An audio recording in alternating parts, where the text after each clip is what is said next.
and today we will be discussing about procrastination, and I will be mentioning about how your brain works, why people procrastinate, and what are certain strategies they can use if they want to be more productive and procrastinate less. And oftentimes I'm noticing that procrastination is not always related with motivation. It can be related with strategies that you are using to control uncertainty, or maybe certain feelings that you want to avoid.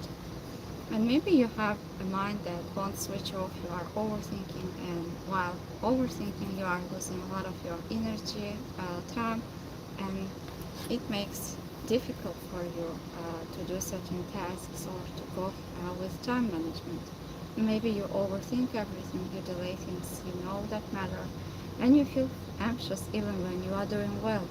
And here is the part no one tells to high achievers. The skills that made you feel successful can also make you feel stuck. So if you ever had thoughts that why I can't just do it, or why do I feel this way, what's wrong with me, stay with me, because in the next few minutes I'm going to show you why your brain is doing this, and why trying to work harder makes it worse, and how to break the cycle without losing your edge. And by the end you will understand one concept that completely changes performance. And let's try to understand what's happening to you at times when you are procrastinating or your productivity decreases. And because it's not random, it's generally becoming a loop with people with high standards, trying to control everything, trying to make everything perfectly, are overthinking more. They might have experienced more anxiety, and this might cause avoidance and feelings of guilt, and it can repeat, causing more procrastination, more anxiety, and more challenges.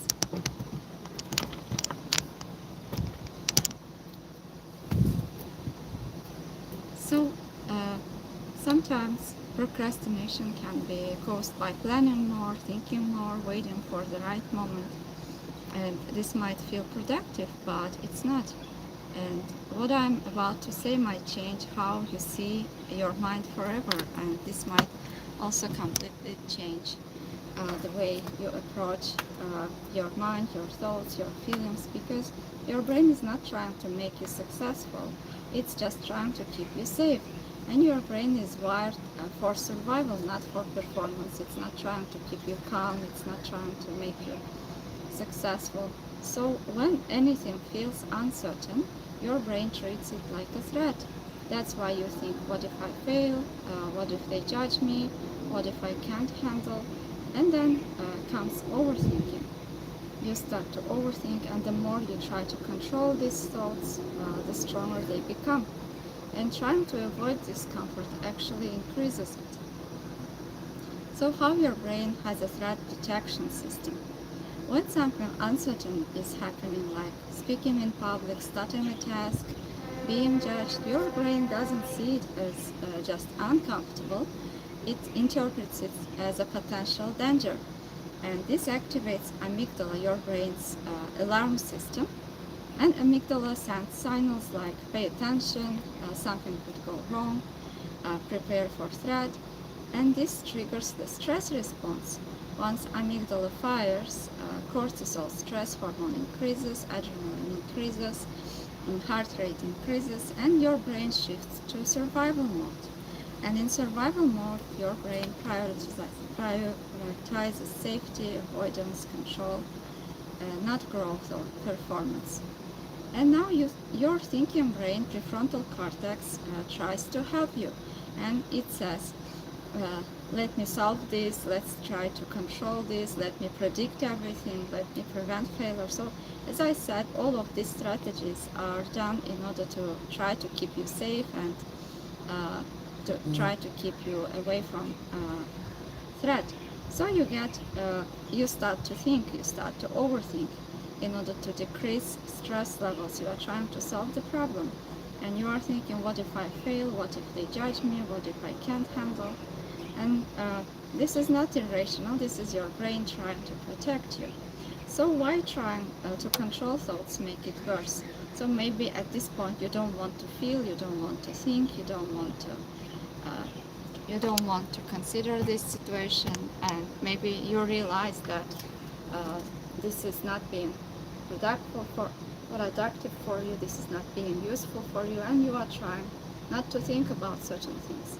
But it backfires because your brain works differently than you think, and here is what neuroscience tells about it. When you try not to think about the failure, or when you are trying not to feel anxiety, not to be anxious, your brain activates monitoring systems to check, and you start thinking and asking yourself, am I still thinking about it? So you are constantly checking if you are thinking about anxiety, and this creates even more fusion or overthinking, and this involves circulate cortex that monitors conflict, and prefrontal cortex that tries to control thoughts. So here is the paradox. Anytime when you are trying not to think about certain thought or feeling, you constantly automatically go to check if the thought has gone or is it still there. So your brain must keep bringing it back, and as a result you will find yourself thinking more about thoughts or things or experiences that you didn't want to think. So the thought becomes more intense, more sticky, more frequent, and therefore trying not to think about something causes you to think about it more and spending more time in your head. And when you are trying to avoid a feeling or thought, it also reinforces the fear, because now comes the most important part. Your brain learns through reinforcement, and when you avoid, for instance, when you are trying not to think, when you are trying not to feel, when you are delaying the task, when you are trying to leave the situation, when you are trying not to act, you feel relief in a short run, but in the long run, what your brain learns that avoidance means safety, and this situation was dangerous. So this strengthens neural pathways in amygdala that is responsible for emotional regulation, for fear, and hippocampus that is related with memory. And anytime you feel more scared, it gets more difficult for you to learn to concentrate, to focus, to stay present, because those regions that are responsible for focusing, decision making, emotional regulation, they got triggered, and it makes it difficult for those parts to function. So threat threat response is faster, stronger, more automatic. As a result, it makes it more difficult for you to engage with the task that you want to do, or with activities, because you were training your brain, this is something I cannot handle. So your brain increased sensitivity, lower tolerance, and reacts earlier. So instead of fighting your thoughts or waiting for them to disappear, or trying to suppress them, delete them, you can allow them to be there. And this does two things neurologically. First of all, it reduces amygdala activation. It helps you to calm down. When you stop resisting, the brain detects that there is no immediate threat response is needed right now. And it slowly learns that this situation is not as dangerous as you thought. So instead of overthinking, it shifts attention to decision making, action, regulation. And simple way to understand is to try to control thoughts. And the simple way to understand it is not by trying to control thoughts, because this would lead to holding a beach ball underwater, and this would make you feel even more tired. This will consume a lot of your energy time, and you can redirect this energy time and efforts into something that would create results for you. For instance, instead of trying to deal all the time with worries, with anxiety, you can accept that these feelings are here, and you can redirect your attention to what's towards the action, behavior. What's the smallest step you can take right now? What's the smallest thing you can do at this moment when these feelings come, come to your mind? So your brain increases discomfort when you have anxiety or thoughts because it detects uncertainty as a threat. It tries to control it through thinking to solve the problem by overthinking. And when you resist the thoughts, that resistance keeps activating them. So when you avoid, it creates short-term relief, but brain learns that this is dangerous, and next time you will have stronger anxiety. And so what we can do instead is shift your attention. Instead of thinking, I need to stop this feeling, you can move into, I can feel this and still act, still make some steps towards the life that I want, towards my goals. And that's the moment your brain starts learning something new. This is uncomfortable but not dangerous. And that's when the real change starts to begin in your brain. So if controlling your thoughts doesn't work, then what works and what we're gonna do? This is where most people get stuck. Your brain doesn't store memories like videos. It reveals them every time. Every time something is happening, you are revisiting a memory, you are revisiting an experience in the past, it rebuilds them every time. So when you repeat, I'm an overthinker, for instance, I'm a procrastinator, I'm anxious, I'm a failure, you are not describing yourself, but you are training your brain to become that person.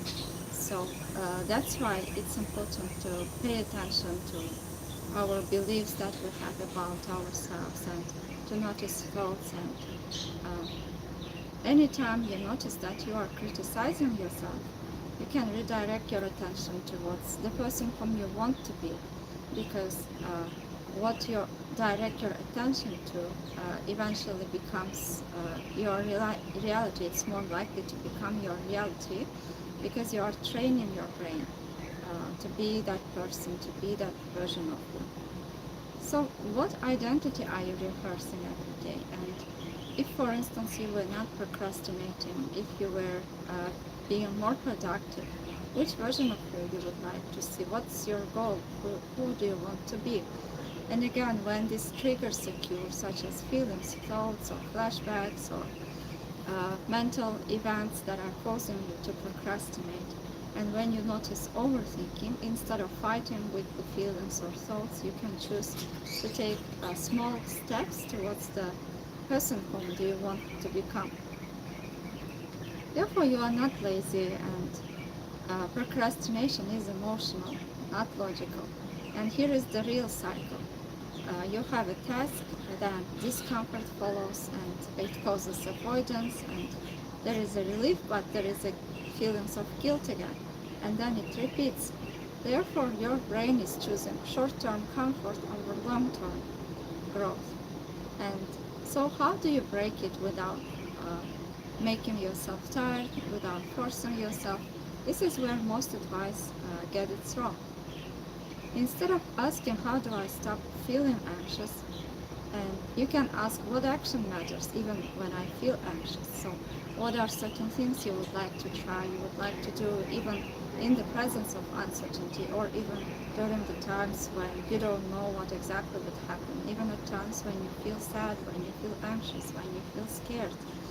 And instead of waiting to feel confident, instead of waiting to feel ready, you can take one small action.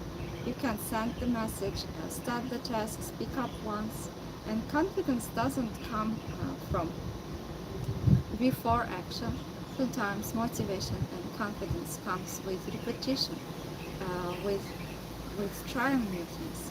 So social anxiety is not fear of people, it's fear of judgment, embarrassment, rejection, and also it's an indication that you care about connection, you care about people, you want to have good relationships. It's longing. So anytime when you are avoiding people, for instance, avoidance teaches your brain that this is dangerous. And the only way out is by gradual exposure while allowing anxiety to exist, not eliminating it, but taking small steps in the direction of meeting people, connecting with people.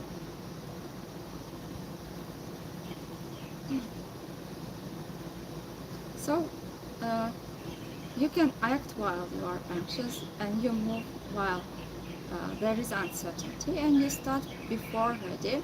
And over time, this will rewire your brain. This will change. This will create new neural pathways in your brain, and you don't need to fix your mind. You need to change your relationship with the thoughts, with anxiety, with mental events.